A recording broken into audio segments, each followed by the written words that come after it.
So I was diagnosed, I believe it was about when I was, this was about when I was in college, when I was in Cambridge. So I was finishing my master's out in the University of Cambridge when I was 21 years old, 20 years old, I believe. And I was diagnosed with UC, saying that they didn't really know that I had Crohn specifically.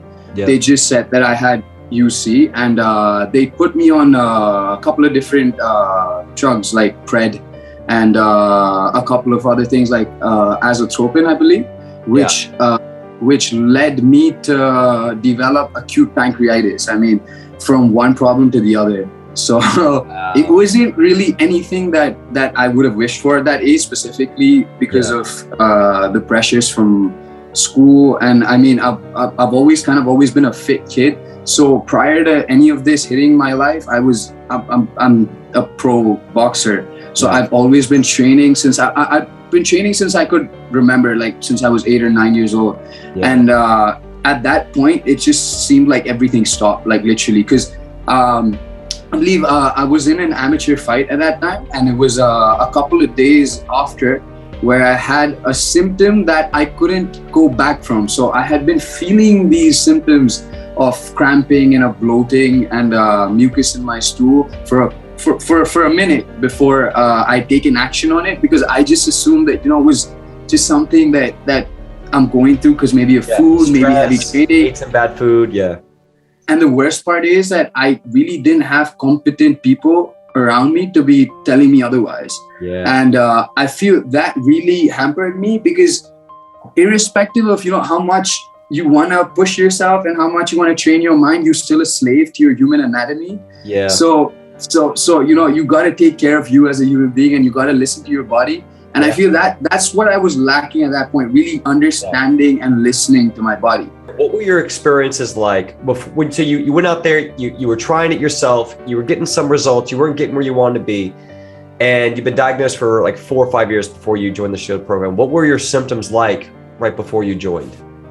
So prior to me joining you, and right after my first fight where I had my concussions, I was in a state where I had lost about, I would say, half my weight, about 40 to 50% of my weight, just surely going from, I think I was about 80 kgs when I weighed in my first fight, 78, 80 kgs. And then I dropped from there to 72 and just kept dropping from there. To about 40, and right before I had met you, I came up to about 50. And this was solely because of me finally starting to consume some kind of edible that I myself thought would work, which after I hit the point of 53, 54 kgs, again started to adversely affect my gut. And hence is why I reached out to you. So before reaching out to you, I was at maybe a lot of bleeding, like a lot of bleeding. There was just like blood every time I went to the bloody bathroom. There was, I was going to the bathroom very frequently, not as frequently as other patients say, but more frequently than an average human being, because I did stop eating. I literally just stopped eating because I was like, if I don't have anything to digest, then what is my stomach gonna digest, right? But then you really can't sustain or live life without eating food. So I'm specifically when you're trying to work out like 4 or 5 hours a day, that really doesn't work out. So I was. You were 50. You dropped down to 54 kgs. You were having blood in all your bowel movements. You were getting a lot of cramping and pain. And this is when you weren't.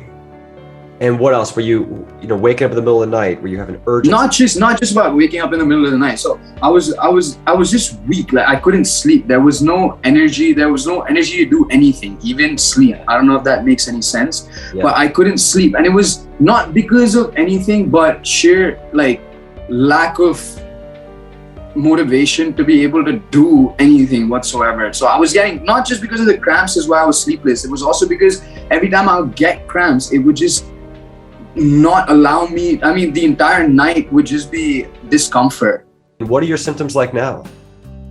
I mean, I don't really have any, bro. I mean, how many times a day do you go to the bathroom? Only once or twice in my morning. One to two times a day. Any blood? Yeah, I don't really keep count, bro. I don't have to. That's the best day. There you go. You don't have to. Any blood? No blood, sir. No blood. No, nothing. No cramping, man. Pain, no urgency, no diarrhea. No, nothing, man. And no. The best bit of it is that I have energy now in ways that I can't explain to you. Like, I do things that I can't fathom sometimes. Yeah.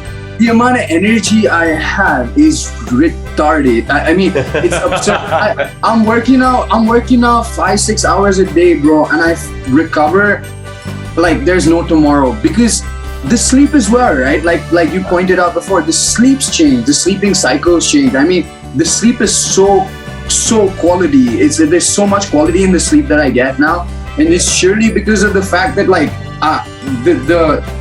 there is no lack of there's no pain, there's no physical pain, there's no cramping or discomfort that keeps me awake. And you're not worried about, you're out there fighting, you can't be worried about your stomach. Not at all. But bloated and crampy and thinking I have urgency and I have to run to the restroom in the middle of round 3. You got to be really confident in your stomach. And not just that I have to be confident in my stomach. I cannot be thinking about it in any way whatsoever, right? Because if I'm doing that, then I'm gonna get my ass knocked out. Like, I cannot be thinking about anything else except for what I'm doing at the moment. But that's what you've enabled me to do, though, right? Like, literally, I was there, and I'm not trying to, and there's no cap about this, right? Like, I was there before I met you, but not in the same way that I am now. And you're on no medications, right, Vedant? No medication whatsoever, except for all the supplements, nothing whatsoever. No pharmaceutical drugs whatsoever. What would you recommend to any other person out there? Maybe there's another professional athlete, maybe there's a young kid who doesn't have any experience with this. What would be your personal advice to that person who's suffering out there? Don't be scared, dude. Just don't be scared. It's not about what's gonna happen, right? It's how you're gonna take care of what's gonna happen. It's how you're gonna go over the obstacle that's in front of you. And Crohn's, and I'm saying this, it's the best training partner I could have ever asked for. Like, literally the best training. It's kept me disciplined. It's gotten me to places in life that I could never fathom. If you were ever a child and you ever looked at a figure, like a human being that you wanted to be when you were like at a certain age, 26-year-old, maybe a 30-year-old, maybe a 40-year-old, maybe a 50-year-old, I literally see myself becoming that. And it's honestly because of the approach that I've given myself with Crohn's. This disease has literally given me a new lease on life. So my one thing that I would want to say to anybody, because I felt this, and me feeling this as an alpha male or a fighter or whatever, is that I was scared, right? And I was scared only because of the uncertainty that's ahead of you, right? Yeah. So don't be scared. Just try to understand yourself, try to understand your body, and try to find help that's worthy of calling help, and not just going around reaching for the first thing that comes out and a hand that's trying to help you, because that might not be the best way, specifically because what I've been through in terms of pharmaceutical drugs and all of that. Try to find a balance in your life and just don't be scared. That's all I have to say. Just don't be scared. It's not worth it.